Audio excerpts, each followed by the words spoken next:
قورحکردنی دەسەڵات لە هەموو شوێنێک کوتایی بێت و معلومیشە لەکوێ قورحکردنی دەسەڵات هەیە. آدم او معارضه بکن امیش هنده حساب بحرایاب یک بشره ده حساب بحرایاب یک بشره مزاجی شخص تحکم لچارنوسی هیچ تاکێکی ئەم وڵاتە نەکات. چون تأجيل ذاك لما تأجيلي نوكي تشدد البوضوكي من ئەو کەسە نیم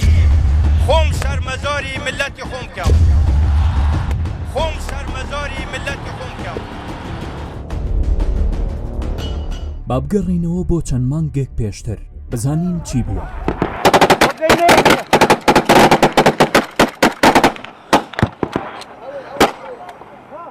دوای شەڕی داعش وردە وردە بابەتی ئەنجامدانی ڕیفراندۆم پەرەی دەسەند. ململانەی حکوومەتی هەرێم لە ناوخۆ و لە دەرەوە لە لێواری جوڵاندنی دۆخێکی هەستیار و مەترسیداردا بوو. بەهۆی سیاسەتی سربەخۆفرۆشتنی نەوتەوە عێراق بودجەی بڕی بوو. حکوومەتی هەرێمیش موچەی فەرمانبەرانی نەدەدا. پەرلەمان پەک خرابوو. شەڕی داعش بەرەو کۆتایی دەڕۆیشت.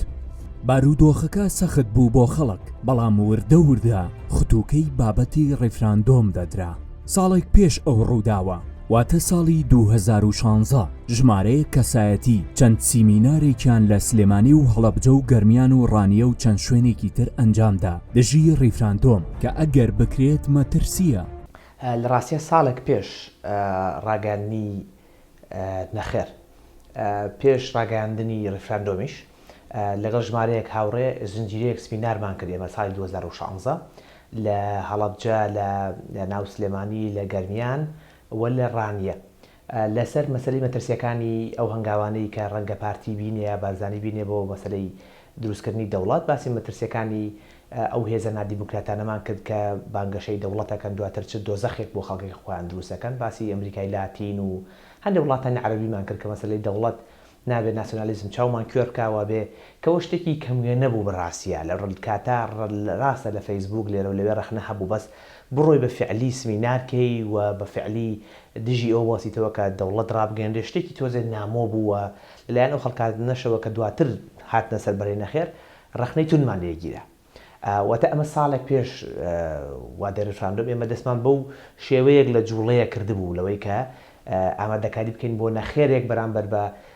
ڕیفراندۆم و کە شتێکی کەموێ نەبوو حتا لە بەشێک لە میدیاکان خۆیان لێدزیەوە کە ڕووماڵی ئەو سمینارانەی ئێمەش بکەن. لە 27 چواری ساڵی 2017 ڕابوون معروف لەگەڵ دوو کەسایەتی وتارێکیان بڵاو کردەوە دژی ئەنجامدانی ڕیفراندۆم کە تێیدا ئاماژە بۆ ئەوە دەکەن پارتی قۆناغ بە قۆناغ لە داگیرکردنی هەولێرەوە دەستی پێکردووە تا دام و دەستگا نیشتیمانەکانی تر و دەشێوێت بە هاوکاری تورکیای ئەردۆغان خەونی دامەزراندنی دەوڵەتی کوردی لە ناو بەرێت و بە ڕیفراندۆم کێشە و قەیرانەکان لە بیر خەڵک بەرێتەوە و ئەجێنداکانی خۆی بسەپێنێت. لەو سەروبەندەدا ئەوەی پێی دەڵن کامپی ڕیفراندۆم بە سەرکردایەتی بارزانی خۆیان ئامادە دەکرد بۆ ئەوەی کە ڕیفراندۆمەکە بەڕێوەبرن کە ئەوان نایەننا بۆ ڕیفراندۆمی سەربەخۆیی. لە دیدی ئێمەوە ئەو ڕیفراندۆمە ئەوەی پێی دەڵێن مغامراتێکی حیساب بۆ نەکراو بوو پێمان وابوو لەو کۆنتێکستەدا گەلی ئێمە بە ئاڕاستەی کارەسات و ماڵوێرانی و میحنەت و تنگانە دەبات هەروەکو دواتر ڕووداوەکان دیدی ئێمەیان سلمان ئێمە پێمان وابوو ناکرێت دوای نزیکەی 30 ساڵ لە ئەزمموی حکومڕانی پارتی و یەکێتی و ئەو حیزبانەی کە بە سەرکردایەتی بارزانی سەرقاڵی پێکەنانی کەمپی ڕیفراندۆم بوون ڕیفراندۆمێکی ئەوتۆ بەڕێوە برن و نایی بنێن ڕیفراندۆمی سەربەخۆیی و میلەتی ئێمە بەرەو هەڵدێر و نەهامەتی پاڵپەیوەنێن و بیبن ڕایکێشن بەڵام لە بەرامبەردا کەسانێک نەبن جهتێکی سیاسی کۆمەڵێک چالەکانی سیاسی کۆمەڵێک ڕۆشنبیر و ڕۆژنامەوان نەبن لە بەرامبەر ئەم مغامرە حیساب بۆ نەکراوە دەنگەڵ بڕن قسە بکەن و ڕوبەڕووی بوەستنەوە هەوڵ بدەن پێشی لێ بگرن. بەگشتی وێنەکەوا بوو کە حیزبەکان هەمووان تەسلیم بوون و ئەجێنداکە ئەجێندای ئەوەی ناوێن نابوو ئەجێندای ڕیفراندۆمی سەربەخۆیی ئەجێندایەکی بەهێزتر بوو لە ئەجێندای حیزبە پڕپوت و بێڕوئیە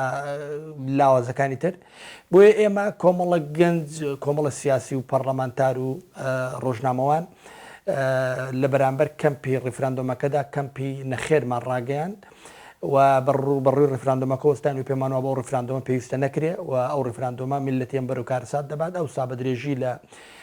وتەکان و چاوپێکوتنەکاندا بە درێژی ڕوونمان کرد بۆ ڕووناچیمان خست بۆ سەر لایەنە جیاجیەکانی ئەو مقامەرە حیساب بۆ نەکراوە و بۆیە دوجار ئەو کەمپە ئێمە لە بەرامبەر کەمپی ڕفراندۆمەکەدا یان با بڵین ئەو سات پێمان دەوت کەمپی بەڵی ڕفراندۆم کەمپی نەخێر لە ئێسادامان پێکێنە و پێمان وا بووکە دەبێت هەوڵ بدرێ ئەو ڕفراندۆمە پێشی لێ بگیرێ ئەوە نەکرێ و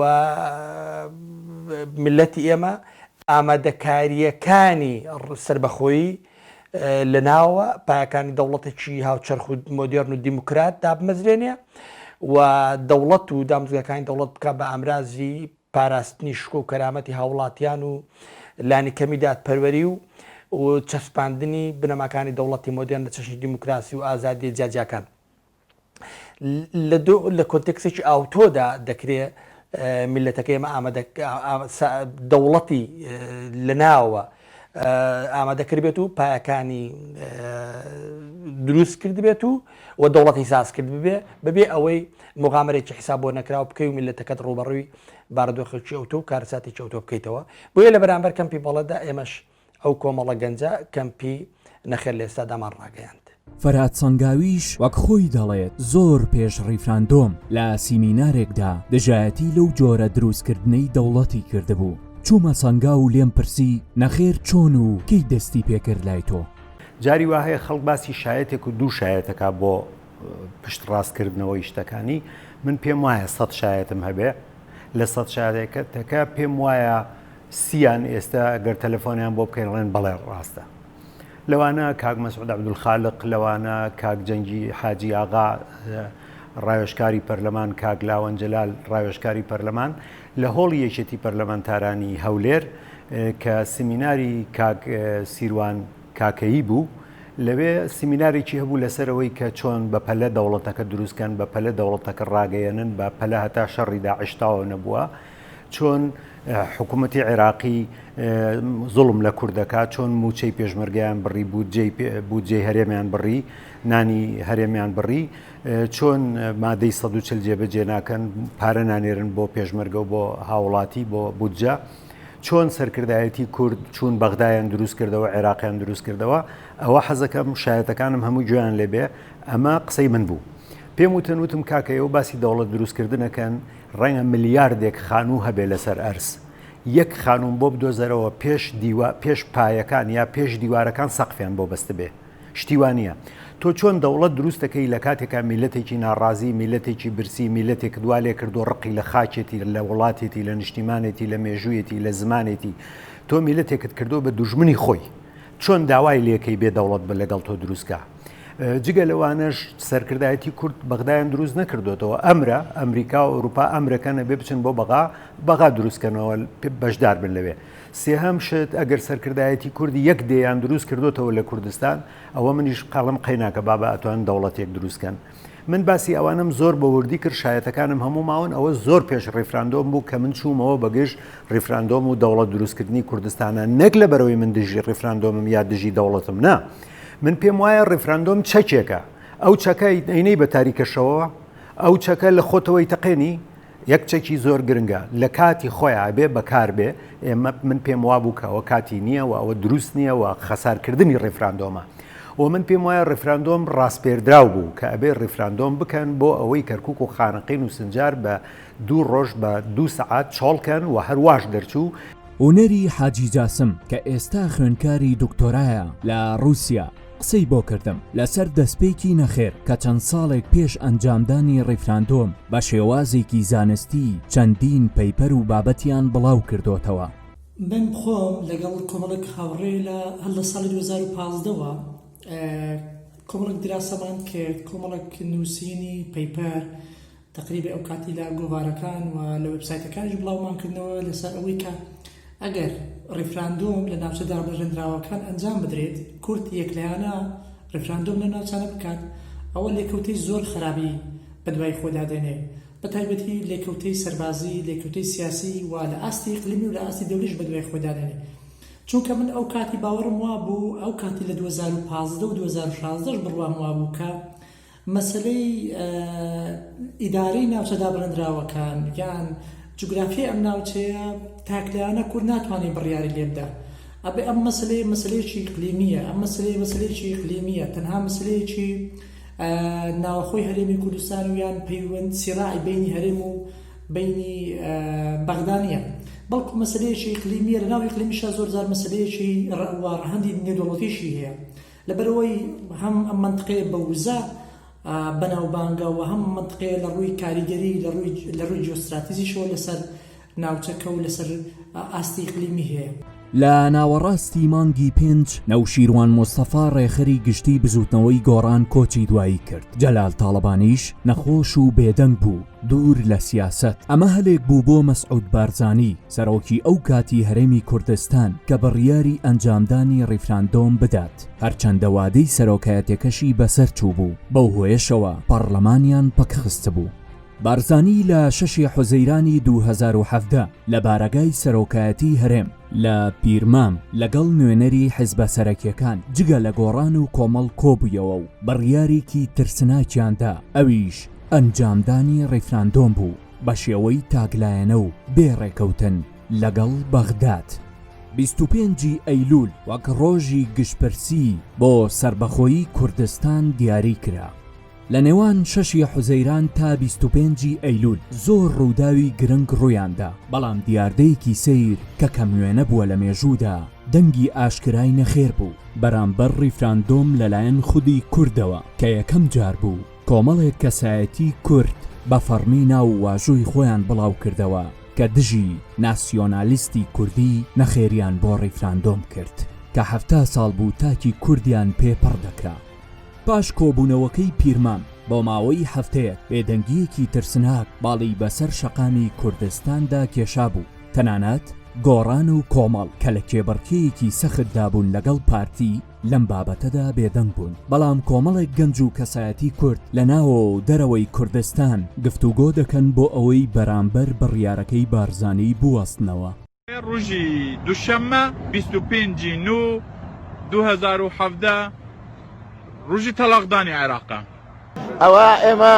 وەکو مامۆستایەکی ئاینی سێ بەردم بەدەستەوەیە و تەلاقی ئەو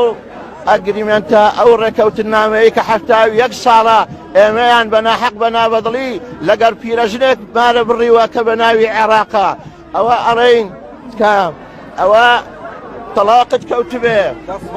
پرسیارە نەکراوەکە ئەوەیە، ئایا جوڵانەوەی نەخێر چۆن دروست بوو؟ چێ بیرۆکەکەی داڕشت؟ دامەزرێنەرانی ڕەوتەکە چێ بوون؟ ئەی چێ سوارملی شەپۆلەکە بوو تا ببێتە پاڵەوان؟ سەرەتا کامیار سابیر گروپێکی چاتی فەیسبوک دروست دەکات، زیاتر لە 120 کەس تێیدا بەشدار دەبن کە هەر یەکە لە مەریوانی وریاقانە و ئاراس فەتاح و چەندین کەسایەتی تری تێدا دەبن و داوا دەکات بەیانێکیان هەبێ دژی بڕیارەکەی بارزانی. گفتوگۆم لەگەڵ کامیار سابیر کرد کە لە ئوسترالیایە. لێم پرسی ئەم وتارە قەومیەی کە دوای نزیکەی 70 ساڵ بۆ یەکەم جار نای بەڕوودا کرا، ئەم نایی کە تۆ دەڵێی بوو بە نەخێر چۆن دەستی پێکرد؟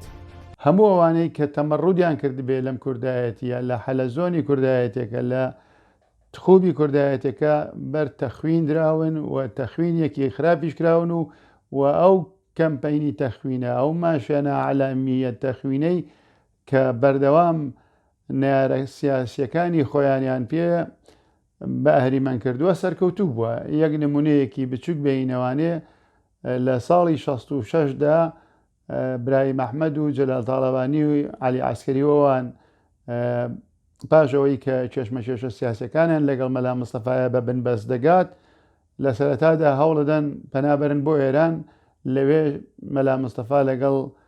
ساواکی ئێرانی و ڕژێمی شایە ڕێدەکەوێر ڕایان بنێرەوە بەم دی و لەم دیویشەوانێ بە حساب عافاتیان بۆ دەرەکە، بەڵام تاکوتەرا کەوێتە کوشتیان لێر و لەوێ بە ناچاری هیچ ڕێگەیەکان نامێنێ دەچنەوە بۆ لای حکوومەتی ئەوسای عێراق کە پێم وایە حکوومەتی عارف بوو لەو سەردەمەدا. بەڕاستی مەلا مستەفا پیاوێکی عەشایر و نەخێنەوار و ئاغا و دەرەبەک بوو، ئەوەندە گوێی نەدەدا بەوەی کە شۆڕش و خەباتونەتەوە پەرستیەوەوانە بکات، ئەوەندەی بە شوێن بەرژەوەندێ شخصی و بنەماڵیەکانی خۆیەوە بوو. بەڵامی تر دواتر تێگەیشت کە ئەمە بزنسە و ئەو خۆی کرد بە خاوەنی شۆڕشی بە حساب ئەیلول. جامە بەستەکەم بۆیە لە 66ەوە ئەمانە کە تەخوینەکرێن لە هەموو مێژووی سیاسی جەلال تاڵەبانیدا دواتر نەوشیروان مستەفا لە سەردەمی عەلی عەسکەریشدا و خودی ئیبراهیم ئەحمەدیش لە هەموو ئەدەبیاتی یەکێتی نیشتیمانی کوردستان و کۆمەڵی ڕەنجرانیش جورئەتیان نەکردووە داکۆکی لەوە بکەن کە بەڵێ 66 ئەگەر کارێکی خراپ و پێش بەڵام لە چاو عەمالەتە ئیقلیمەکەی ئەیلولدا هێشتا ئەمەیە مامەندرایین وتنی نا بۆ ئەم هەژمونە سیاسی و ئایدۆلۆژی و کولتوری و کۆمەڵایەتی کوردایەتی بەڕاستی کارێکی قورس بوو بەڵام لە ناو عەقڵیەتی گەشەکردووی گەنجانی ئەم سەردەمەدا مەیسەر بوو بە ئاشکرا و بە جەرئەتەوە گوتیان نا. پاش 2 ڕۆژ گفتوگۆکردن دەردەکەوێت بەشداربووانی گرۆپەکە لەسەر سیغەی بەیانەکە هاوڕانین و هەندێکیشیان دژی ئەوەن کە ڕاستەوخۆ نەخێر بکرێت بۆ ڕیفراندۆم. بەپێی قسەی ئەندامانی گرۆپەکە مەریوان وریاقانە دەڵێ با چاوەڕێ بکەین تا 2 هەفتە پێش ڕیفراندۆم پاشان بڕیار بدەین. بۆ ئەو مەبەستە ویستم قسە لەگەڵ مەریوان وریاقانە بکەم چەند جارێک پەیوەندیم پێوە کرد بەڵام لێدوانی نەدا بە بیانووی نەبوونی کات و سەرقاڵی. منیش گەڕامەوە بۆ نووسینەکانی ئەو کاتەی و بە دیاریکراوی لە 14 مانگی 6 2017 بە هاوبەشی لەگەڵ ئاراس فەتاح وتارێکیان هەیە و تێیدا باس لەوە دەکات ڕیفراندۆم خواستی گەلە و سربەخۆیی بۆ میلەت زەڕورەتە بەڵام گومانی هەیە لە ئەنجامدانی ئەو ڕیفراندۆمە کە بارزانی بانگەشەی بۆ دەکات بۆیە دوجار پێشنیار بۆ بزوتنەوەی گۆڕان دەکات کە دەنگدەرەکانیان ئازاد بکەن چونکە دەڵێن ئەویش هاوڕابووە لەگەڵ هەمان بۆچوونی ناسیۆنالیستی کوردی و نەیویستووە بکەوێتە ژێر باری واقع و ڕووبەڕووی ئەو بوختان و تەشیرانە ببێتەوە. ئەوەی کە ئیسرائیل لەسەر کرد کۆمەڵە گەنج بوون ئەوەی کە ئیسرائیل لەسەر کرد ناوەکەی دەبێن نابۆ کە کەمپەینی نابۆ ڕێفراندۆمی سربەخۆیی کوردستان زۆر ژیرانە زۆر عەقلانیانە زۆر دووربینانە زۆر جەریئانە جەختیان لەسەر ئەم ناونیشانە کردەوانێ و بەڵام بەداخەوە کۆمەڵێک نووسەر و ڕۆشنبیر کە ئێستا خۆیان نەگەر ئێستا بگرێت لە سەرەتاوە خۆیان بە ئەنتی پارتی و ئەنتی دەسەڵات زانیوە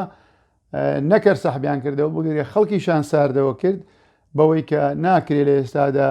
ئێمە دژی ڕێفراندۆمی و ناکرێت دژی گوتاری نەتەوەی بین و ڕێفراندۆم و سربەخۆیی یەکێکە لە شعاراتە پڕ لە مقدسەکانی گەلی کوردووە بەم شتانە بەم شعارات و بەم ڕیتۆریکە و بەم عاتیفە سازیە خۆشیان سەحبیان کردەوە و کۆمەڵی خەڵکیش بە دوایانە بە حسابەمانە لە نخبەکانن بەڵام گەنجەکان درێژەیان پێدا و کەمپینەکەیان ڕاگەیان و ئەوەی یەکەمین نابوو کە دژ بە ڕێفراندۆمە تیجاری و بزنسە پڕ لە عەمالەتەکەی مەسعود بەرزانی وترا لەلایەن کۆمەڵێ گەنجەوانێ. دوا بەدوای ئەمە هەریەک لە کامیار سابیر و کەمال چۆمانی و سەرکەوت شەمسەدین و هێرش عەبدوڕەحمان و موراد حەسەن و ژمارەیەک نووسەر و ڕۆژنامەنووسی تر گرۆپێکی تر دروست دەکەن و بەیانێکی تند بڵاو دەکەنەوە. ئەوەی بەدەستی من گەیشت لە بەیانەکەدا زۆر بە توندی دژایەتی بارزانی دەکەن چونکە هەر یەکێک لەو کەسانە بە زانیاری و لێکدانەوە و توێژینەوە گەیشتبوونە ئەو بڕوایەی کە ڕیفراندۆم نەهامەتی دێنێ بۆ خەڵک بەڵام بەیانەکە جگە لە دەستگایەکی لۆکاڵی بە ناوی سنوور میدیا هیچ میدیایەک بڵاوی ناکاتەوە بە کەناڵەکانی ئۆپۆسیۆن و ئەهلەکانیشەوە. سەرکەوت شەمسەدین کە ئەو کات بەرپرسی نووسینگەی NRT بوو لە واشنگتۆن سەبارەت بە بەیاننامەکە پێی وتم باش شتێک بۆ مێژوو بڵێم لە ڕاستیە پێش ڕاگەاندنی بەرەی نەخێر کە گروپێک ئەنجومەنێک دروست بوو ئێمە لە مانگی 6 لەسەر پێشنیاری کاک کامیار سابیر کۆمەڵێک ڕۆشنبیر و ڕۆژنامەنووس کۆبینەوە و گروپێکی چات دروست کرا کە کامیار خۆی دروستی کردبوو بۆ ئەوەی بانگەشەی بکەین کە ئێمە لە دوایەوەی تەوان بارزانی لە مانگی 6 پێم وابێ 6 بوو یا 6 بوو کۆبوویەوە و ڕۆژی شوماکە کە ڕۆژی ڕێفراندۆمی دیاری کرد بێدەنگێکی سیر باڵی بەسەر هێز کوردستانان کێشا بوو میدیاکان کەس وەکو پێویست نەیەوەرە خۆی لە قەڵێ و بابەتە بە حیزبەکان بێدەنگ بوون ئەوانەشی نەیاری بارزانی بوون بێدەنگێکی سیر باڵی ڕاکێشاوە سەر کوردستانە لەبەر بابەتەکە هەستیار بوو. ئێمە و جەماعەتە کۆبووینەوە کە زۆرێک لەگەڵمان نابوون سەرەتا لە گروپ چاتەکە پاشەکشیان کرد واژویان نەکرد و ئامادە نەبوون کە لەگەڵمانە واژوی بکەن دژی ڕێفراندۆم ئەو بەیاننامەمان بڵاو کرد و نزیکەی 100 بۆ 120 کەسێکە بووین.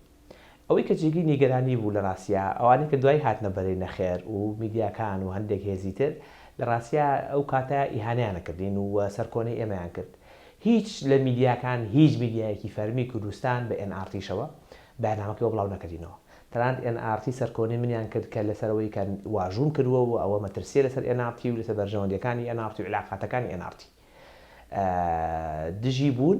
تەنیا دەستگایەکی لۆکاڵی بە ناوی سنوور میدیا بە سپاسەوە و کارۆخ پێما بێ بڵاوی کردەوە بەیاننامەکە ئەگەنە هیچ شوێنێکی تر نەوێرا بڵاوی کاتەوە بەڵام کەوتینە بەر شاڵاوێکی تەخوین و تۆمەتبارکردن و بەسی خوڕزانین و یعنی بە شەیتانکردن و ئیرهابێک کە لەلایەن پارتیەوە ڕێکخراوە بە زۆری حزبەکان تریش بەدەنگ بوون لە ڕاستیانە لەوەی ئەو هەمووی ئیرهابەکە سەر ئێمە و هەڕەشەی کوشتن و ئەوانە ئەکرا بەڵام وردە وردە نەخێر وای کرد هێزە سیاسەکان و کەسانی سیاسی تریش بێنە پاڵیەوە وردە وردە خەڵک دەنگی هەڵبڕێ ئەوە چرکەیەک بوو لەحزەیەکی مێژووی بوو کە گروپێک بە ئازایانە بتوانن واژوو کۆکۆنەوە و دژی ئەوە بن کە سەربەخۆیی ڕابگەێنرێ بەبێ پێشمەرج و بەبێ ڕێکەوتنی پێشمەرج لەگەڵ لایەنی عێراق چکۆمە دەستور لە ڕاستیە ڕێکەوتنمان لەگەڵ لایەنی عێراقیە کردووە کە ئەو دەستورە لەبەر خاتری ئێمەوەدا ڕێژراوە دەستوری عێراقی لەبەر خاتری خەڵکی کورد زمانی کوردی کراوە بە فەرمی لەبەر خاتری کورد فیدراڵی چەسپێنراوە لەبەر خاتری کورد کۆمەڵەماتی دیموکراتی تیا چەسپێنراوە مادەی سەوت چلیتە یعنی چی تۆ لە خۆتەوە یەکسەر بەبێ هیچ گفتوگوۆیەک لەگەڵ عێراقیە تاگلیانە بڕیارە دەیت جیاواز لەوەش بێنە کە کێ بڕیارەکەدا کە بەرزانیە هی ئەوەیە کە لە ڕاستە بە نەفرەت بکرێت نەک پشگیری بکرێت بۆ مەسلەی دەوڵەت چکم ئەو دەوڵەتی ئەو بەنیازە دروستیکە دۆزەخە ئەسازێنێ نەک لە ڕاستیە باشمە بۆ بێنێ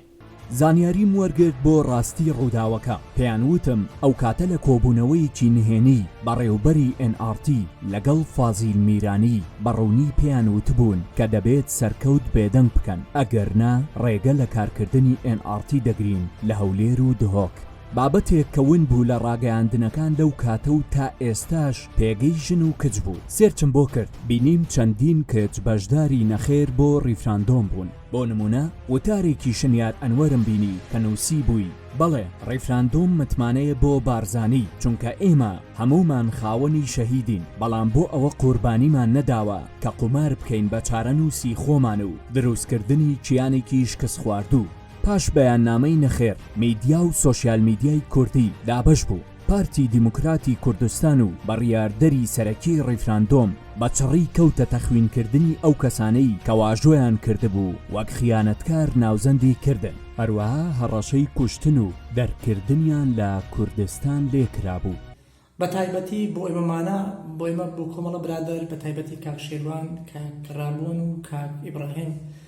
کێمە لە زۆنی زەر بووین ئەو کات ئەنجامدانی کەمپینی بەرینەخێر بۆ ئێمە زۆر قرس بوو بە تایبەتی من بۆ خۆم کە لە بۆقایشی جغرافی دیاریکراو بووم کە لە منطقەی لە دەڤەری سۆران ئەستەم بوو تۆ بتوانیت بە ئاسانی بڵێ نەخێر ئەمە جورئەتێکی زۆر گەورەی سیاسی بوو من بۆ خۆم نا بۆ ئەو برادرانی دیکەشم و جورئەتێکی زۆر گەورەی سیاسیش بوو ئەو خەڵکانەی کە لە دەروی کەمپینەکەش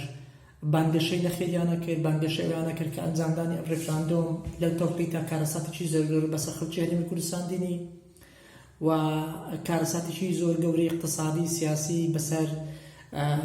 دامەزراوەکانی هەرێم دێنێت یعنی ئەمە پێم وایە کە جورئەتێکی زۆر گەورەی سیاسی بوو و یەکەمین جاریش بوو بە حەقیقەت خەڵکانێک بێنە پێشەوە لە دەرەوەی ئەو هێزە سیاسیە تەقلیدیانی کە هەبوون بتوانن بڵێن نەخێر بوو یەکەمین جار بە ئاشکرا بڵێن بۆ نەخێر ئێوە دۆکەن ئێوە ڕاست ناکەن لەگەڵ ئەو خەڵکەیە لە دروستکردنی دەوڵەتە ئێوە دەتانەوێت بزنسی پێ بکەن ئێوە دەتانەوێت شکستەکانی خۆتان پێ بشارنەوە ئەمە جورئەتێکی زۆر گەورە بوو حەقیقەت من هیوادارم لێرە بەولاوە کەس ئەم کەمپینەی ئەو کات بۆ دەستکەوتی شخصی بۆ دەستکەوتی بزنس بۆ دەستکەوتی ئیسtisماری سیاسی بەکارنێنێت سیر لەوەدا بوو مەسعود بارزانی کە بڕیاردەری سەرەکی ڕیفراندۆم بوو دەیوت ئەگەر سەری گرت ئەوە خێر عەلا خێر ئەگەر سەریشی نەگرت ئەوە من حازرم لەسەر ئەم مەسەلەیە سەری خۆم هەڵگرم ئەگەر سەری گرت خۆمە نیعمەتێکە و ئینشاءالله باشن بە کەیفی خۆتان دەوڵەتی خۆتان داڵێ ئەگەر سەری نەگرت سنوورەکان بکەنەوە ئەمە بەغدەوە ئەمە ڕێگەی هەموو ئەوە بڵێن ئەم کابراشێت بووە سۆری سەری خۆی بوو هەموو خەتای ئەو بوو ئەو وەختە من حاضرم بوو ئەم مەسەلەیە سرم لەسەری دابنێم و بۆ خەڵکی تریش بۆ خۆی ئیدارای خۆی بکات بەڵام نەسەری گرت و نەسەری خۆشی هەڵگرت دواتر لەسەر کورسی سەرۆکایەتی داگیرا ڕۆژ بە ڕۆژ بابەتی ئەنجامدانی ڕیفراندۆم گەرمتر دەبوو ململانەکان گەشەی ئەکرد بارزانی و گروپەکەی سوورتر ئەبوون لەو لاشەوە گروپی نەخێر زیادی دەکرد و هەندێک دەنگی بایکۆتیش دەبیسرا لە ڕاستیدا لەسەر فۆرمی دەنگدانەکە هەر بەڵێ و نەخێر هەبوو کەمپی ڕیفراندۆمەکە ئەوەی ڕیفراندۆمەکان بەڕێوە دەبێت کەمپی بەڵێ بوون لە ئاستی فەرمی ئێمە کەمپی نەخێر بووین بەڵام پێمان وابوو نەخێر وشەی نەخێر بە تەنها دیدی سیاسی و ڕوئیای ئێمە ناگەێنێ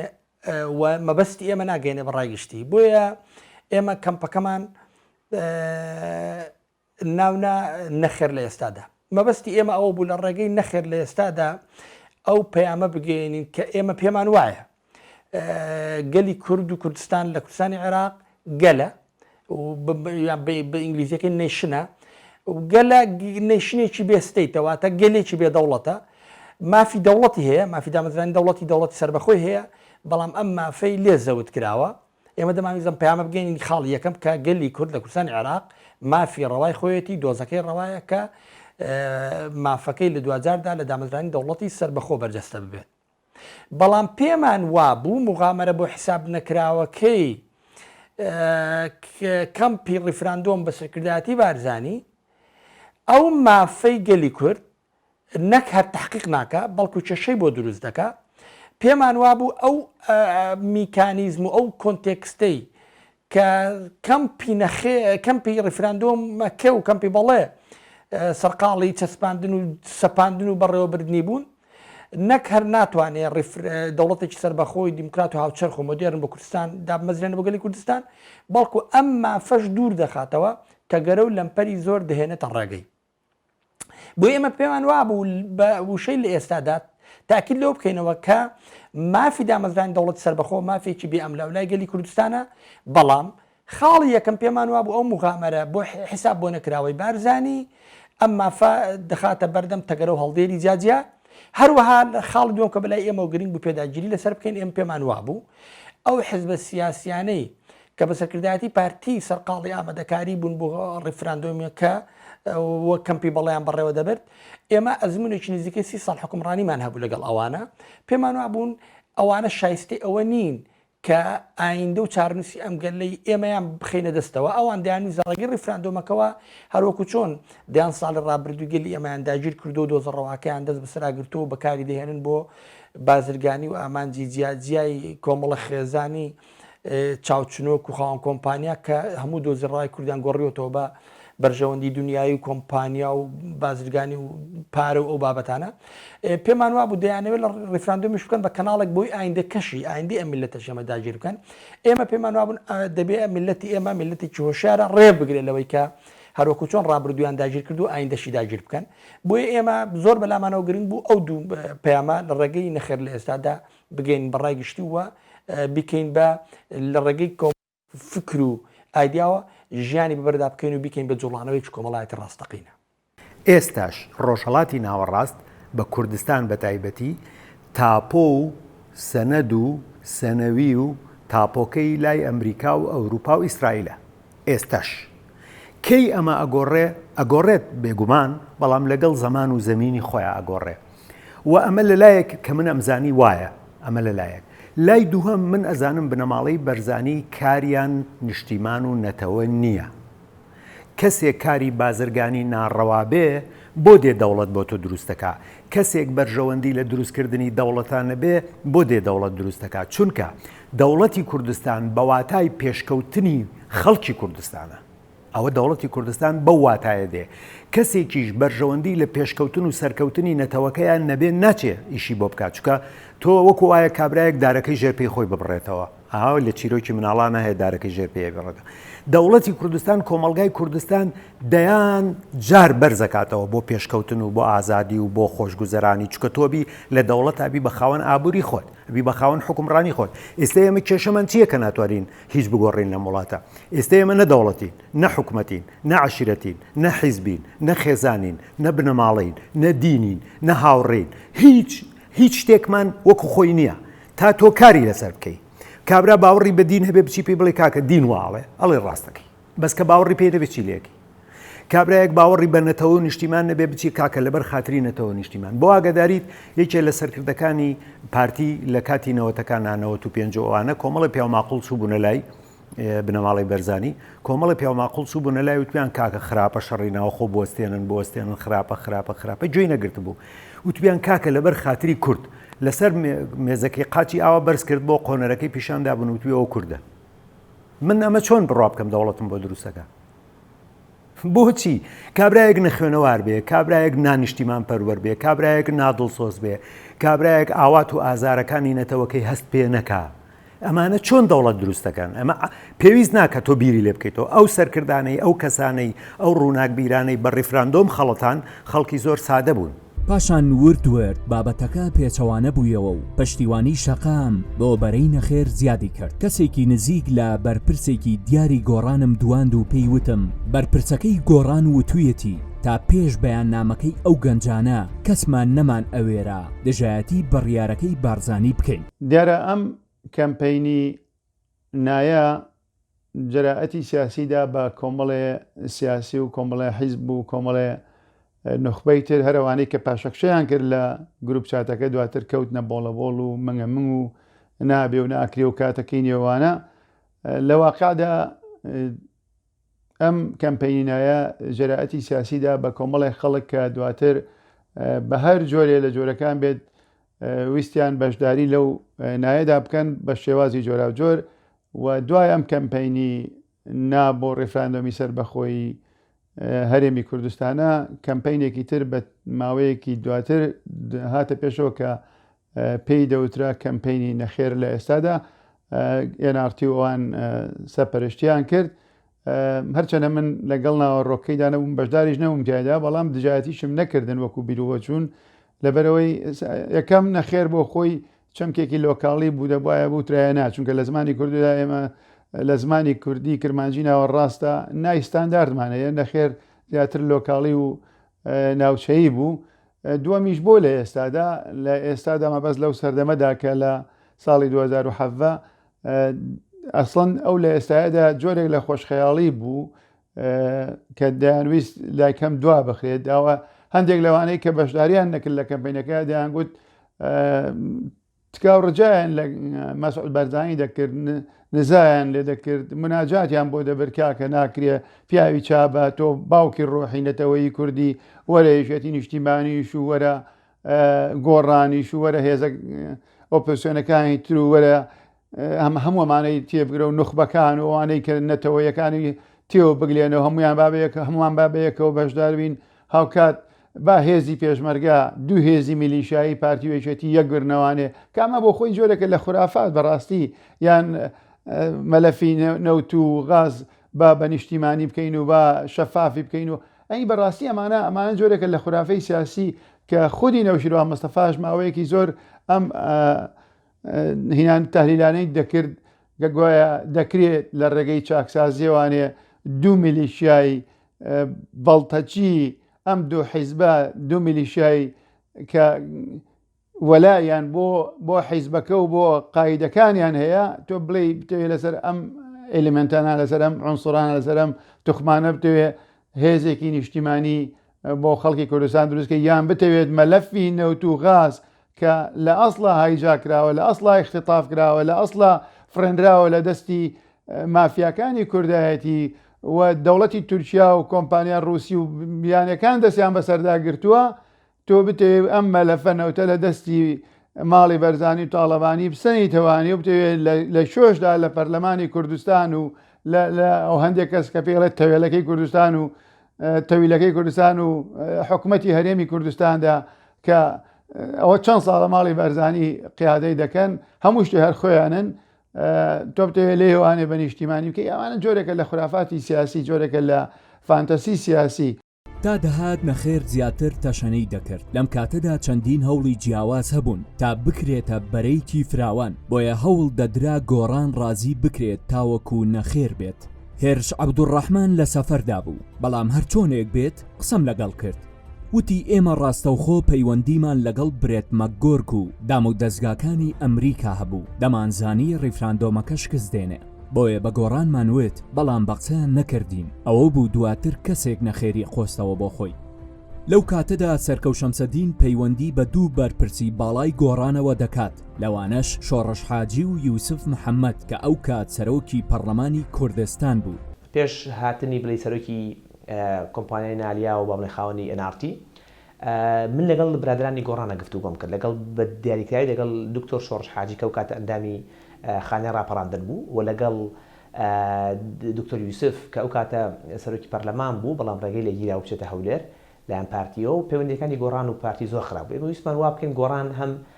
سومعی بۆ بگەڕێتەوە هەم ڕێگە لەم کارە مەترسیدارە قوماری بارزانی بگرێت و ڕێگەی لێ بگیرێ ڕێگە نەدرێت ئەم سەرکێشیە بکات. گۆڕانمان هاننا کە پەرلەمان کارا بکاتەوە بیەوێ ئەوە بکە چۆن ئەومان کرد لە هەندێک هاوڕێ هەر بە تەشجیعی خۆیان بەڵام من لەگەڵ بەرپرسانی وەزارەتی دەروی ئەمریکا گفتوگۆم کرد باسنەوە کرد کە ئێوە هانی گۆڕان بدەن پشتگیری گۆڕان بکەن بۆی گۆڕان کە ئێستا ئاستەکات ئەمریکا لە پشتی پارتی و لە پشتی بارزانیە بتوانێت ئەم هەنگاوە ئازایانە بنێ و لە ڕێگەی پەرلەمانەوە ڕفراندۆمەکە لە کار بخە. و ئەم پەیامە دکتۆر یوسف لەسەر بە قسەی خۆشی ینی بە ڕوونیم گەیاندوو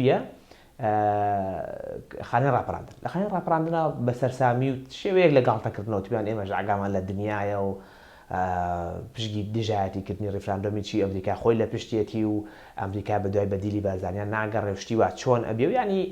بابەتەکە واسێکرد کەوان زۆر شارەزان و ئیتر ئێمەمانان هیچ نازانین بەڵام پەیامەکەی گەیاندە بوو دکتۆر یوسف. دواتر پێی ڕاگەاندنەوەتی خانەی ڕاپەڕاندن وەڵامەکانەوە بۆیە من لەگەڵ ژماری هاوڕێترا لە شێوازی جیاوازترەوە کەوتینە گفتوگۆ لەگەڵ لایەنی ئەمریکی و هەندێک لەگەڵ قونسوڵێ و سەفارەتی ئەمریکا لە عێراق منیش لە واشنگتۆنەوە باسیەوە کوتم ڕەنگە ئەگەر ئێوە خۆتان بچنە گردەکە لەگەڵ گۆڕانە قسە بکەن لەگەڵ بەپرسانی گۆڕانە قسە بکەن متمانێکیان بۆ دروست بێ کە ئێوە جددین لەم بابەتە و هەتانەوەی بەرزانی ڕابگرن چونکە ئێوە لە مەسەلەی سەرۆکاتی هەرێما پشتگیری بەرزانیتان کرد. ئەوە بوو سەفیری ئەمریکا دەگلاس سلێمان و برێت مەگۆرک نوێنەری سەرۆکی ئەمریکا بۆ کاروباری داعش چوونە گردەکە لە گردەکە لەگەڵ بەپرسانی گۆڕان بەڕوونی ئەمەیان پێوت بوون کە ئەوان ئەگەر پەرلەمان کارا بکەنەوە ئەچنە پەرلەمانش لەگەڵیان حتا لە ڕۆژنامەی ئاوێنە بەرپرسێکی گۆڕان بەڕوونی قسەکانی دانیشتەکان لەگەڵ ئەمریکیەکانە لە ڕۆژنامەی ئاوێنە بڵاو کردەوە لەسەر پێشنیاری بە ئەمریکیەکان خۆیان بەڵام دیسانەوە گۆڕان بەداخەوە کە هەرچەندە دکتۆر یوسف ئامادەیتیا بوو بەڵام وەکو گۆڕان خۆی سەرکردایەتەکەی ئامادەیتیان نەبوون ئەو ڕیسکە بکەن و بچنە پەرلەمان لە پەرلەمان ڕێگە لە ڕفراندۆم بگرن. دیارە ڕەنگەی بەشێکی زۆری ترس بێ بەشێکی زۆریشی بەوە بێ کە خۆشیان لە ڕاستیا وەکو بارزانی باوەڕێن بە مەسەلەی ڕفراندۆمەکە هەبوو بە پیان وابوو بە بابەتێکی جددی و هەمیان پشتگیری بارزانی بکەن سەر ڕایەوەی کە کێشەی سیاسیان هەبوو لەگەڵیان بەڵام لە ڕفراندۆمە هەمیانێکیان گرتەوە. ئەوە سەرەتاکەەوە بوو بەڵام ئیتر ئێمە بێئەمەل بووین لەوەی حیزبە سیاسیەکان هیچ کارێ بکەن.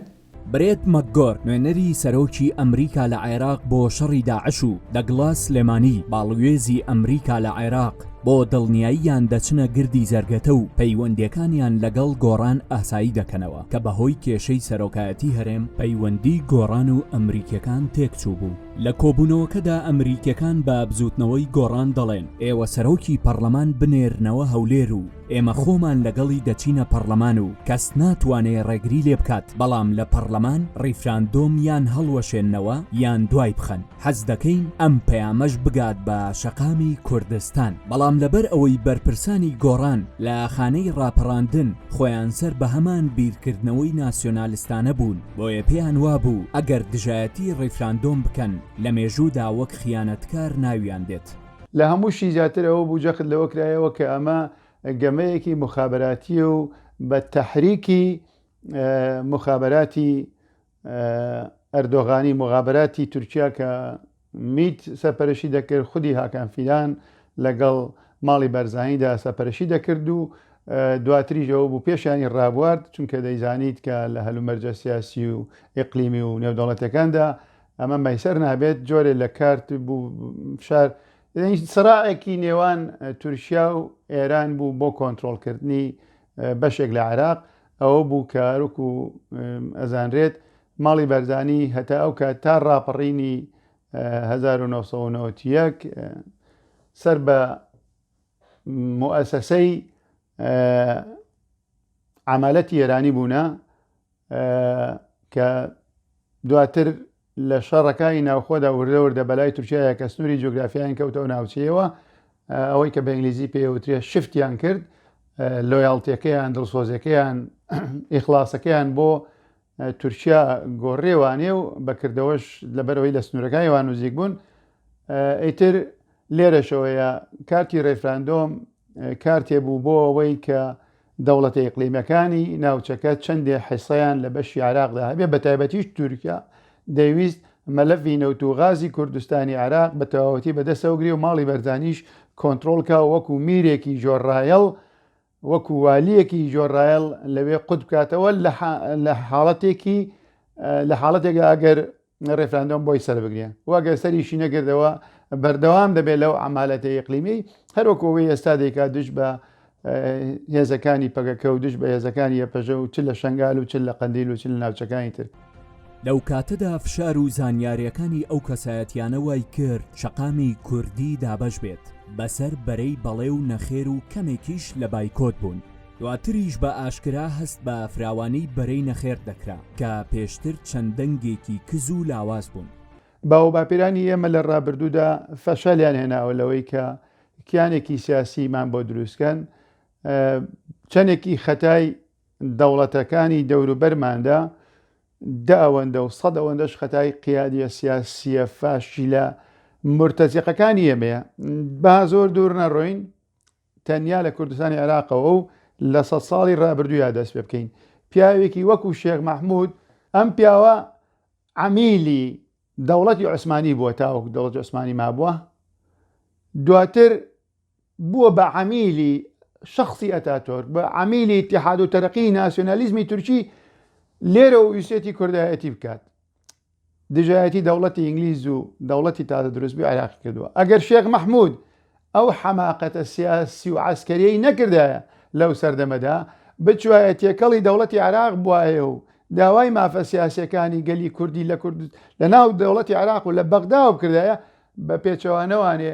کوردستانی ژێزا لە شوێنێکتر دەبوو و بە تایبەتی شاری سلێمانی بەشێک لەوەی شاری سلێمانی کە لە پرۆژە خزمەت گوزارەکانی دەوڵەتە یەک لە دوای یەکەکانی عێراق بێ بەش بووە یەکێک لەوانە مستەشفای سەدام کە لە هەموو عێراقداکرا لە سلێمانی نەکرا درێژەی ئەو تەمەڕود و ئەو تەقوتۆق و ئەو عینادی و عنجوهیەتە قەومی و نەژادیە کە شخصی شێخ مەحموود سەرپەرشتی دەکرد و درێژەی کێشای ئەوانێ بۆ جەلالەکە و بۆ کۆمەڵی ڕەنجەران و بۆ یەکێتی نیشتیمانی کوردستان و بۆ پارتی و بۆ هەموو ئەم حیزب بوو بۆ حیسک و چیوشی بەواتایەکی تر من دژی دەوڵەتی کوردی نیم ئەگەر ئیمکان هەبێت هەرچەنە دەوڵەتی کوردی وەکو ماکە نەژادەکە قبوڵم نییە من باوەڕم بەوەیە دەوڵەتێک بێ بۆ دەوڵەتی هاوڵاتی بێ دەوڵەتی هاونیشتیمانی بێ دەوڵەتی پێکەوە ژیان بێ لە کوردستانی عێراقدا ئێمە عەرەبمان هەیە تورکمانمان هەیە ئاسووری و کەلدانی و چیوچیمان هەیە ئاینزای ترمان هەیە کاکەییمان هەیە ئێزدیمان هەیە ناکرێتەوە دەوڵەتێک بە ناوی نەژادی کوردەوە ناوبنی بەڵام ئەگەریش بێتە سەرەوەی کە وەکو کورد شایانی ئەوەیە قوارەیەکی سیاسیمان هەبێ بەڵێ شایانی ئەوەیە من دڵم بەوە خۆش بوو لە کوردستانی سووریا ئەکرێ قوارێکی سیاسی بێ بەداخەوە ئەویش بۆ ئاراستەیەدا ناڕوا ئەوەی کوردستانی عێراق باشترین چارەسەر ئەوەیە کە لە کوردستانی عێراقدا ئێمە لەگەڵ دەوڵەتی عێراقدا مامەڵە بکەین واز لە خورافەی دەوڵەتی کوردی بێنین لایکەم لە ئێستادا. دواتر بەرەی نەخێر دەچێتە نێو گفتوگۆی جددی ژمارەیەک نووسەر و سیاسی گەنج تا دەگاتە ئەوەی هەریەک لە ڕابوون معروف کە ئەو کات پەرلەمانتاری گۆڕان بوو لە کوردستان لەگەڵ هۆشیار عەبدوڵڵا پەرلەمانتاری گۆڕان لە بەغدا و عەدنان عوسمان وەک هەڵسوڕاوێکی گۆڕان پێکەوە کۆ ببنەوە و بیر لەوە بکەنەوە نەخێر بکەنە بەرەیەکی سیاسی فەرمی و سەرکردایەتیەکی هاوبەشی بۆ دابنێن. بەڵام گرفتی میدیاییان دەبێت کە ئەو کات شاسوار عەبدولواحید بەهۆی بەرژەوەندیەکانی لەگەڵ پارتی نەیدەویست هیچ بایەخێ بە بەرەی نەخێر بدات. ئەو کات کە ئەو کۆمەڵە گەنجە بڕیارماندا لە بەرامبەر بەرەی ڕیفراندۆم و بەرەی بەڵێ بۆ ڕیفراندۆمەکە بەرەیەکی پێچەوانە و ڕوبەڕووی ئەوان پێکپێنین واتە ڕێفراندۆمەکە ڕەت بکەینەوە و کار بکەین کە ڕێفراندۆمەکە نەکرێت ئەوە بژاردەیەکەمان بوو کە پێمان وابە ئەو ڕێفراندۆم پێویستە نەکرێت بەڵام ئەی لە گریمانی ئەوەی کە ڕێفراندۆمەکە بکرێت ئێمە چی بکەین بژاردەی جاجامان مناقشە کرد یەکێک لە بژاردەکان ئەوە بوو کە پێشنیارێک بوو کە بایکۆتی ڕێفراندۆمەکە بکرێت واتە بانگوازی ڕایگشتی و خەڵکی کوردستان بکەین کە دەنگ بە ڕێفراندۆمەکە نەدەن و بایکۆتی بکەن هەر نەچن بۆ دەنگدان بەڵام کێشەکە ئەوە بوو خۆتان دەزانن ئێمە لە کوردستان هەڵبژاردن و ڕێفراندۆمەکان هەموو تەزویر دەکرێن خۆیان حزب حکومڕانەکان دەست و پەیوەندەکانیان هەتا بەکر لە ڕێگەی بەکارهێنانی داوائیرەکانی دەوڵەتەوە لە بری خەڵک دەنگ دەدەن واتە ئەگەر خەڵک نەچوایە بۆ ڕێفراندۆمەکە با بڵین بایکۆتی بکردایە ئەوان لە بری ئەو خەڵکی کە نەچون بۆ ڕێفراندۆمەکە دەنگی بەڵیان بە ڕێفراندۆمەکەدا وەکو ئەوەی کە خەڵکی کوردستان هەمووان ئەو ئەجەندا و بژاردەی کە حیزبەکانی ڕێفراندۆم بە سەرکردایەتی بارزانی بەڕێوەیان دەبێت پەسەندیان کردووە و پشتیوانی دەکەن ئێمەش پێمان وا بوو زۆرینی هەرە زۆری خەڵکی کوردستان دوای ئەزمونکردنی حکومڕانی بەری ئەو حیزبانی کە ڕێفراندۆمەکەیان بەڕێوە دەبێت و دوای ناسینی کاراکتەرە سەرکیەکانی ئەو بەرە سیاسیە پێمان وا بوو زۆرینی خەڵکی کوردستان ئەوانە ڕەت کردوێتەوە لە ئایندەشدا ڕەتیان دەکاتەوە بۆیە دەمانویست ئەم ڕەتکردنەوەیە لە فۆرمێکی بەکردەوەدا بەرجەستە بێت کە دوجار زۆرینە پیان وا بووکە بەرەو ئاڕاستەی نەخێر لە ئێستادا بڕۆین نەخێر هەڵبژێرین بەڵام نەخێر لە ئێستادا وەکو بەو معنای کە ئێمە پێمان وایە کە دامەزرانی دەوڵەتی سەربەخۆ مافێکی بێ ئەملاو لاو ڕەوای خەڵکی کوردستانی عێراقا گەلی کوردستان و دۆزی کورد دۆزێکی ڕەوایە و دەوڵەتی سەربەخۆ مافێکی ڕەوا و بێ قەید و شەرتی گەلی کوردستانە بەڵام پێمان وا بۆ ئەو ڕێفراندۆمە مقامەرێکی حیسابۆ نەکراوە و کاتەکەی کاتێکی لەبار نییە و ئالێتەکانی ئالێتێکی خراپە و ئەو جەماعەتەی کە ئەو ڕێفراندۆم بەڕێوە دەبن شایستی ئەوە نین کە ئایندەی گەلی کوردستانیان بخینە دەستەوە و پێمان وا بوو ئەوان چۆن لە ڕابردوودا دۆزی ڕەوای گەلی کوردیان بەکارهێناوە بۆ بەرژەوەندی تایبەتی و بنەماڵەیەکانی خۆیان لە ئایندەشدا هەر ئەزمونێکی خراپتریش دووبارە دەکەنەوە بەسەر گەلی ئێمەدا لە ڕێگەی دەوڵەتێکەوە کە ئەوان دەستیان پێ بکات دیکەن بە زیندانێکی گەورەی نەتەوەیی نەک دەوڵەتێکی هاوچەرخ و مۆدێرن کە بکرێت بە ئامرازی پاراستنی شکۆ و کەرامەتی هاوڵاتیان و جێخستن و چەسپاندنیانی کەمی بنەماکانی دادپەروەری بۆیە پێمان وا بوو کە دەبێت ئەم جوڵانەوەی کە باسم کرد لە بەرامبەر بەری ڕێفراندۆمەکە خۆی بەرجەستە بکات و لە بژاردەیەکی واقعیدا پراکتیکیدا خۆی بنوێن و دەربکەوێت پێمان وا بوو بایکۆت ناتوانێت ئەوە بکە بۆیە دوجار بەرەو ئەوە ڕۆیشتین بەرەو دەنگدان بەڵام دەنگدان بە نەخێر لە ئێستادا ئەوە دیدی زۆرینەی ئەو گەنجانە بووکە بەرەی نەخێر لە ئێستا دامان پێکێنا بوو ڕابوون معروف و هۆشیار عەبدوڵڵا و عەدنان عوسمان ڕۆژێک لەگەڵ شاسوار دادەنیشن و باسی ئەوەی بۆ دەکەن کە بەنیازن بەرەیەکی نەخێر دروست بکەن دژی بارزانی و داوای لێ دەکەن لە ڕێگەی NRTەوە هاوکاریان بێت سەرەتا شاسوار ناچێتە ژێرباری و پاشان ڕازی دەبێت بە مەرجێک کەس ناوی نەهێنێت بۆیە نەخشە ڕێگایەک دەنووسن کە بۆچی دژی ڕیفراندۆمن و چی بکەن تا خەڵک دژی ئەنجامدانی بوەستنەوە دروستکردنی بەرەی نەخێر بۆ ئەوە نەبوو یەک کەس ببیتە سەرۆکی بەرەکە و یان ببیتە سەرۆکی کەمپینەکە بۆ مەبەستی سیاسی و مەسەلی بزنس بەکاربهێنرێت یان بۆ ئیستثماری سیاسی لە مستەقبل بەکاربهێنرێت ئامانجی ئێمە بوو ئەوە بوو کە میلەتەکەی خۆمان و کۆمەلگای کوردی لەم مەترسیە گەورەیە وشیار بکەینەوە کە سیاسەکان دەیانەوێت قومار بە گیانی ئەو میلەتە بکەن قومار بە هەرێمی کوردستانی عێراق بکەن و هەرێمی کوردستانی عێراق ئەگەڕێتەوە دواوە لە ڕووی سیاسیەوە تەراجوعێکی زۆر گەورەکە لە ڕووی اقتصادیەوە تەراجوعێکی زۆر گەورەکە پێشتر لە ئایاری 2017 و چەند هەفتەیەک پێش ڕاگەیاندنی ڕیفراندۆم سەرکەوت شەمسەدین پێشنیار بۆ شاسوار دەکات سەردانێکی ئەمریکا بکات تا هەندێ لۆبی بۆ NRT بکات کە ئەو کات لە ژێر فشاری زۆری پارتیدا بوو بۆیە شاسوار دەڕواتە واشنتۆن و سەرکەوت دەیباتە وەزارەتی دەرەوە و کۆنگرێس و زنجیرەیەک کۆبوونەوە و سیمینارێک شاسوار بەم کارەی شەمز سەرسام دەبێت و دەڵێ هەرگیز ئەم چاکەیەم لەبیر ناچێت گفتوگۆکان بڵی مەسەلەی نەخێر لەسەر سۆشال میدیا و لەناو خەڵکا زۆر گەشەی کردو بەڵام کەس نەبوو خیادەی بکە من ئاگاداریەوە نەبووم کە لە کوردستانە ژمارەیە کەس و گەنج لەوانە ویستویانە گروپێک دروستکەن و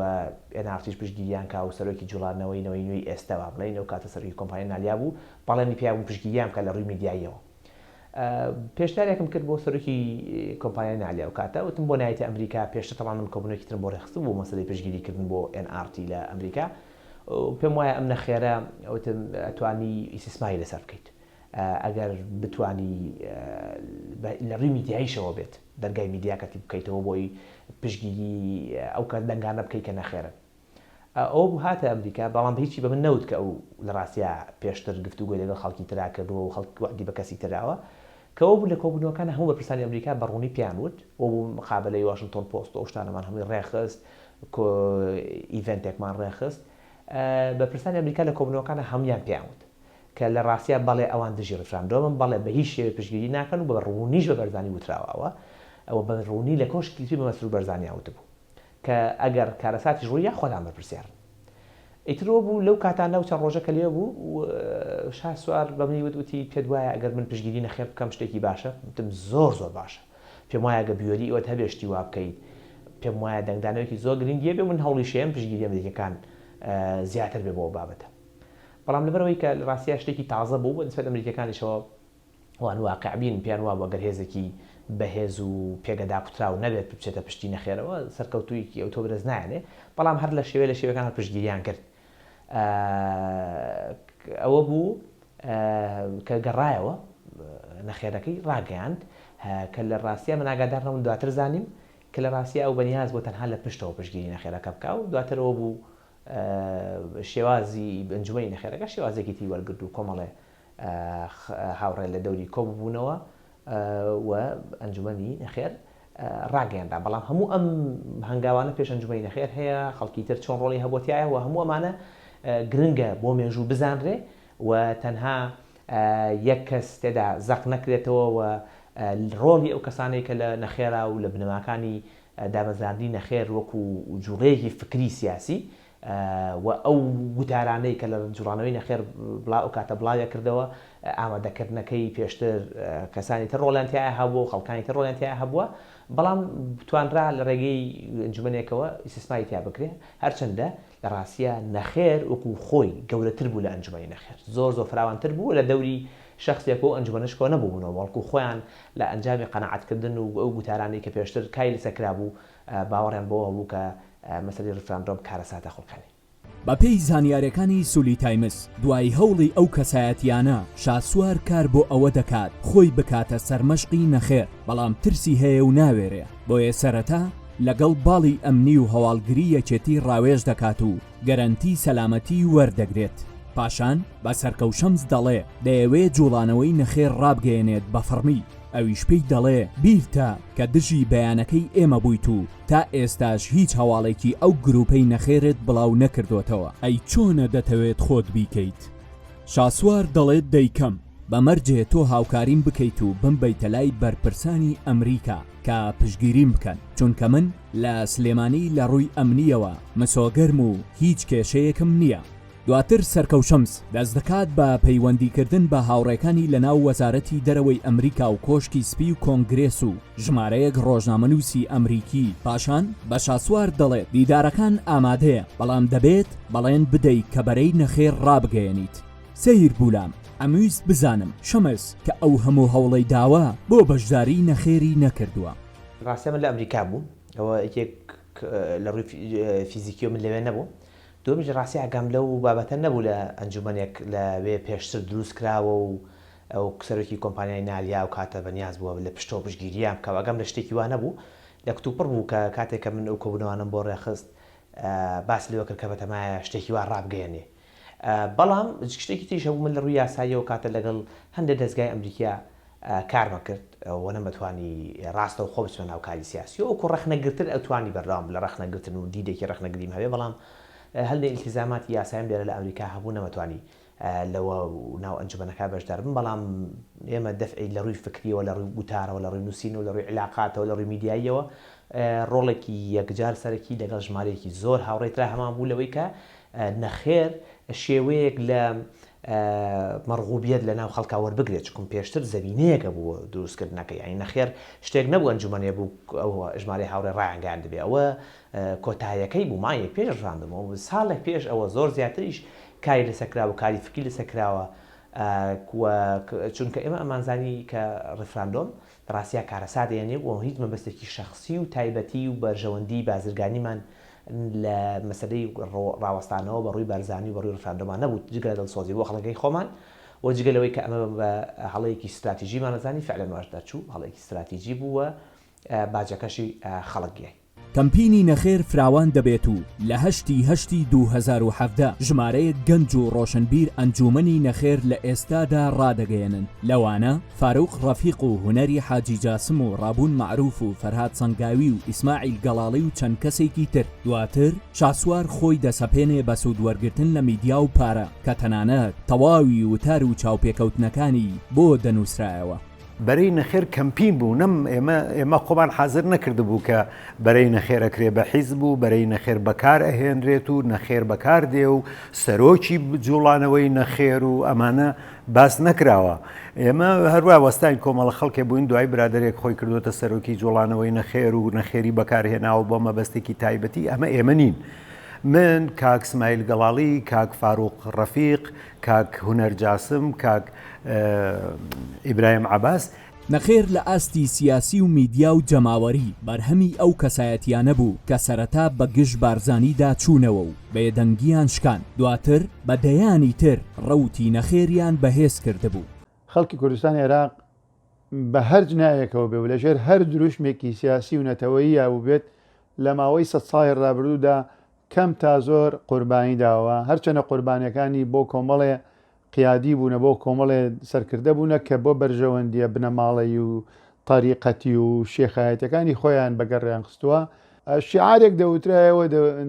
هەمیشە گوایە حکوومەتەیەک لە دوایەکەکانی عێراق و بە تایبەتی حکوومەتی سەدام حوسێن و عەبدولکەریم قاسم هەموو ڕێگەکانی خەباتیان لێ گرتوین بۆیە دەستیاندایە چەک ڕاستی ئەمە درۆیەکی زۆر گەورەیە ئەمە درۆیەکی مێژویی زۆر گەورەیە کە ئەم قیادانەی کوردایەتی دەیڵێن و ئەم حرەکەیەی کە نامراوە حرەکەی قەومی کوردی بزودنەوەی ئازادیخوازی نیشتیمانی یان نەتەوەیی کورد ئەمە درۆیەکی زۆر گەورەیە دەستیاندایە چەک بە دەستوری مخابراتی دراوسێ شۆڕشی ئەیلول بە مخابراتی ئێران و مۆساد و ئەمریکا بوو شۆڕشی نوێی گەلەکەشمان کە بە حسابی یەکێتی نیشتیمانی نەکرد بە دەستوری مخابراتی سووریا و تا ڕادەیەک چۆی پێڵێن قەزافی و لیبیا بوو ئەوەی قیادەی موقەتە ژیان با بڵێن شۆڕشی گوڵان هەرێک ئیدامەی مخابراتی ئێران بوو تەنیا ئەو بوو ناوەکەی گۆڕابوو لە ساواکەەوە بۆ ئیطلاعات خەڵکی کوردستان دەیانویست ئازاد و سربەخۆ بن بەڵێ خەڵکی کوردستان ئێستاشی لێگەڵا بێ دەیانەوێ ئازاد و سربەخۆ بن بەڵام پاشەوەی کە ڕێفراندۆم فەشەلی هێنا و تێگەیشتن حقیقەتەکە چییە ئەمانە بۆەوە دەیان کرد ئەم بزنس سیاسی خۆیان بۆ دەکرد بەڕاستی ماڵی بەرزانی دەیانویست ببن بەوالی لە کوردستانی عێراقدا والیەک بۆ دەوڵەتی تورکیا بۆ دەوڵەتی نیۆ عوسمانی بۆ دەوڵەتی ئەردۆغانی بۆ ئەم فاشیزمە ئیخوانی کە ئەردۆغان ڕابەرایەتی دەکات لە ناوچەکەدا دەیەوێت بە خەیاڵی خۆی میساقی میلی زیندوو و کاتەوانێ و کوردستانی عێراق بەشی هەرە زۆری لە خۆ بگرێکە کەرکووک و هەولێر و ویلایەتی مووسڵ دەگرێت و تەنانەت سلێمانیش دەگرێتەوە ئەمە یەکێ بوو لەو خەونانەی کە مەسعود بەرزانی دەیویست لە ڕێگەی ماڵی ئەردۆغانەوە بەدی بێنی و ببێ بۆوالیەک لە ڕێگەی ڕێفراندۆمەوانێ و زایدنەوەشی کە تیجارەتی دەیان ملیار دۆلاری و بگرە 100 ملیار دۆلاری خۆیان بۆ بە درێژە پێ بدەن و بۆ 100 ساڵێتیش ببن بە کەڵەگای میلەتی کورد و ئەگەر گەڕاشنەوە بە خەونی خۆیان بۆ کوردستانی بۆ ناو تورکیا ئەوە لەوێ دووبارە هەر دەبنەوە بەوالی و سەرکوتی کوردەکانی کوردستانی تورکیاش دەکەن و هەروەکو ئێستا دەیکەن دەوترێت بەهۆی بێئیرادەیی حیزبەکان بازرگانێکی پۆپۆلیست سوارملی شەپۆلی نەخێر بوو کە بەم هۆیەوە خەڵکێکی زۆر لە ڕەوتەکە دوورکەوتنەوە ئەگەرنا پێ ئەچوو بارودۆخەکە ڕێچکەیەکی تر بگرێت دوجار لە ڕۆژی 25 نۆی 2017 دوای فشار و ئاگادارکردنەوەیکی زۆر بەڵام بە سەرکێشی بارزانی ڕیفراندۆم ئەنجام دراو لە سەدا 92.7 خەڵک دەنگیان بە بەڵێدا و لە سەدا 7.3 خەڵکیش نەخێریان کرد و ڕێژەی بەشداریش نزیک بە لە سەدا 72 هاوڵاتیان بوو.